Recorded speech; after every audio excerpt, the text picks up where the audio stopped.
Hi, Dr. Jim Ewing here.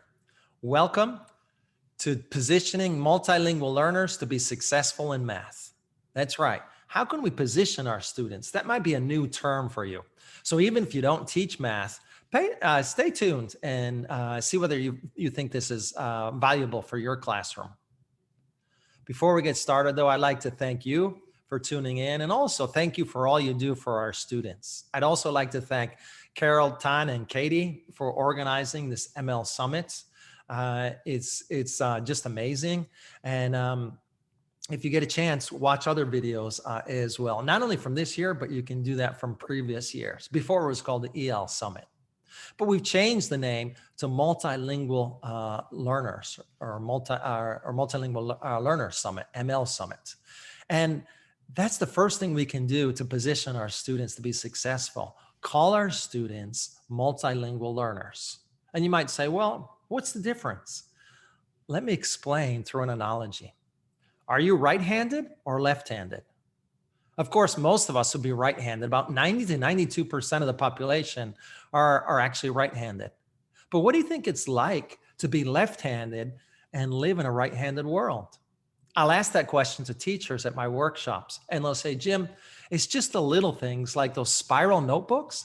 They're just not made for us left-handers. Or I have to be careful where I sit because I don't want to bump elbows with the person next to me. And so if you're left-handed, you already know what it's like to live in a right-handed world. But for the rest of us, let's empathize with the left-handers and at the end of the day with our English language learners. So let's draw a picture in the air of a house, but we're going to use our left hand. Go ahead, I'm watching you. Let's remember the roof, a door, and some windows. Now, what was that like? Once again, in workshops, when I do this, usually teachers say, well, it's okay because it's low risk. What if we raise the risk and say from now on, you have to use your left hand? How would you feel then? And how would you feel if we compared your work to the left-handers and maybe put all the drawings on the wall here from best to worst or worst to best? And you might say, well, Jim, you know, that's not really fair because I also draw with my right hand and you're not giving me credit for that. Would you like to be called a left-handed learner? Of course not. And so why are we calling our students English language learners when that's not the goal? See, our students know at least one language and they're learning another. So let's call them, let's give them credit for that. And let's call them multilingual learners. When we do, we're positioning them to be successful. And so if you get that, I mean, that's really important and that's really valuable, but let's take it a step further. How can you advocate for multilingual learners? And how can you convince your colleagues and everyone at your school and maybe district, state, country to change the name and call our students multilingual learner? And so welcome to positioning multilingual learners to be successful in math. If you want, you can contact me and I'd be glad to share these slides with you.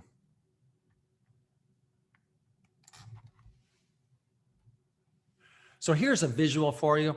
It's so important to call our students multilingual learners. As a matter of fact, I'm writing, I'm on a team, we're writing a position paper.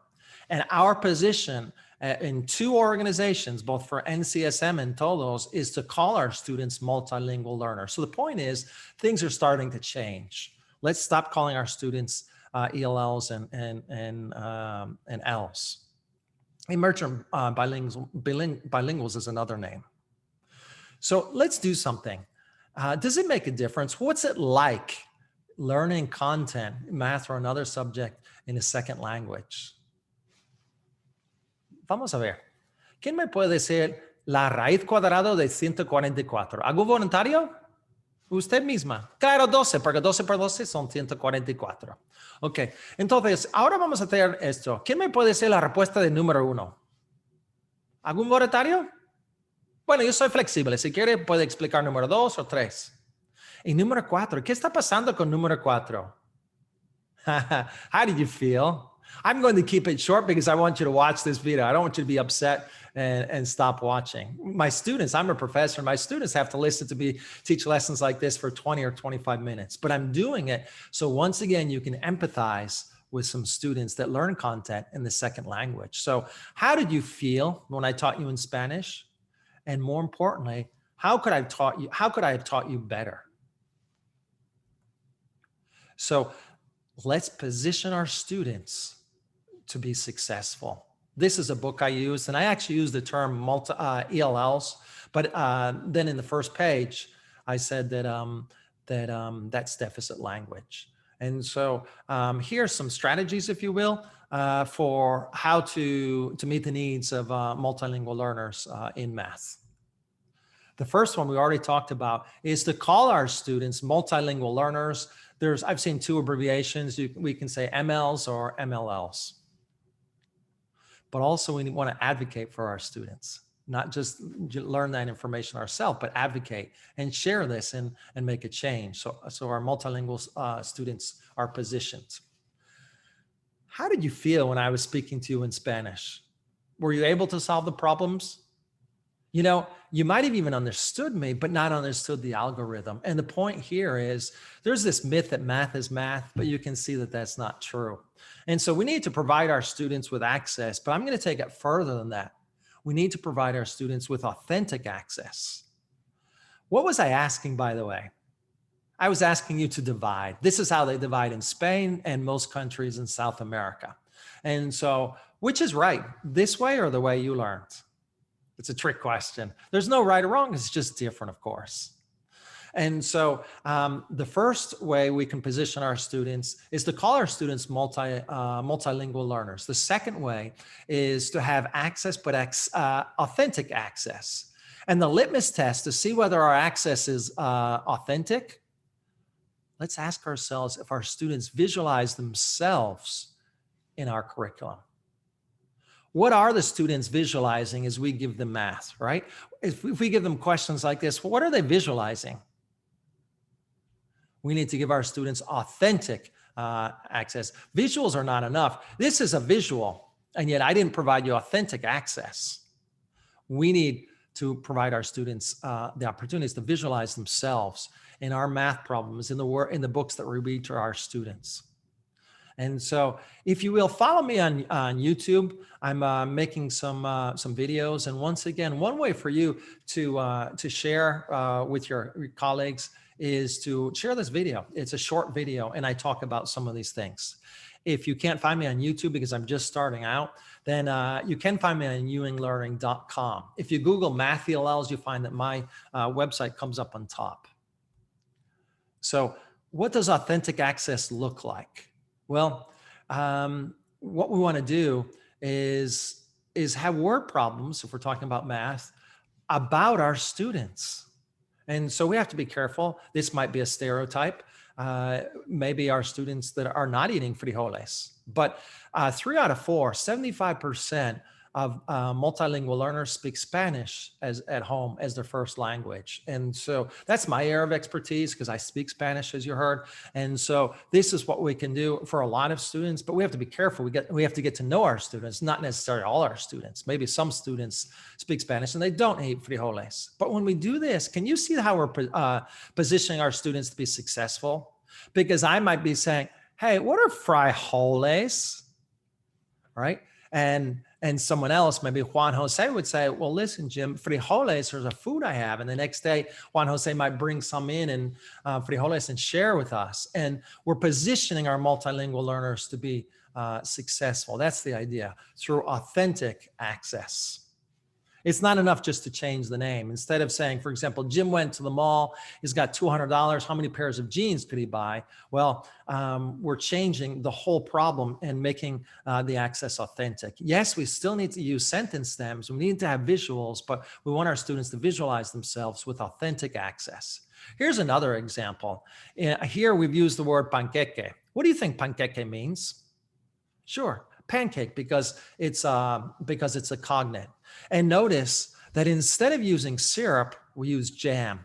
If that's the case, because in some countries they put jams on their panqueques, then we have authentic access and we're positioning our students to be the expert in the room. That's the idea. So yes, we do need to use visuals. Yes, we do need to use sentence stems, but Let's ask ourselves what our students are visualizing. Do they see themselves in our word problems? And the third question is, were you challenged mathematically? Well, no, I only did it for about 15 or 10 seconds probably. But did I advance you mathematically? Probably not. It was a challenge, but I didn't advance you mathematically. So we want to engage our students in productive struggle. And when you think about it, that's easily done, because if we're calling our students multilingual learners, or in other words, language experts, right? If we're also give them authentic access and we're engaging them, well, we can raise our standards for them and we can engage them in productive struggle, because struggle is a good thing as long as it's productive. We always want the zone of proximal development, but we want our students to be challenged. We never want to dumb down the math. And so when students struggle productively, then they learn concepts and they keep them for longer. It's also important to boost relationships, because when students are relaxed and reduce the stress of learning content in a second language, then they'll be willing to take a risk. So let's have high expectations. Let's say no to this EL mentality of just focusing our students' weaknesses, which happens to be English. They're experts in other languages, but they're learning English. And so what's this look like? Let's just take a deep dive. How can we position our multilingual learners in all subjects, including math? Well, our review, we call them multilingual learners. We have authentic access. And the litmus test for that is, can they visualize themselves in our curriculum? And let's raise the standards and have productive struggle. How about this? Can you see how this is positioning students? This is from a book I wrote. It's called Juan Jose, You Are Especial. And I wrote this because I really couldn't find many books about students, about multilingual students as main characters. And so this is one story. We need a lot more. And it's based on a friend of mine who I changed the name. It's called Juan Jose. And he actually dances on the weekends a lot at quinceañera parties. And so notice the language here. But once again, if I have never been to a quinceañera party, I might say, Juan Jose, how long do you dance at a quinceañera party? And we're positioning Juan Jose to be the expert in the room. And I've also used dances in the present tense. We're providing access because the present tense typically is easier for students to understand than the past tense. And the last word here, total. Why don't I use all together? It's typically, how long does Juan Jose dance all together? Well, because total is a cognate in Spanish. And so just these little tweaks can help us position students. And so we can have really rigorous math. This is how we can position our students to be successful in math. This is not math. We're not developing our students' language, and we're not positioning them for being successful. And so let's not teach math like this. Let's teach math this way, by positioning our students to be successful. Thank you so much. I appreciate everything you do. Follow me on YouTube. Come to my website at ewinglearning.com. If you have any questions, there is my email address. Have a great day. Thank you.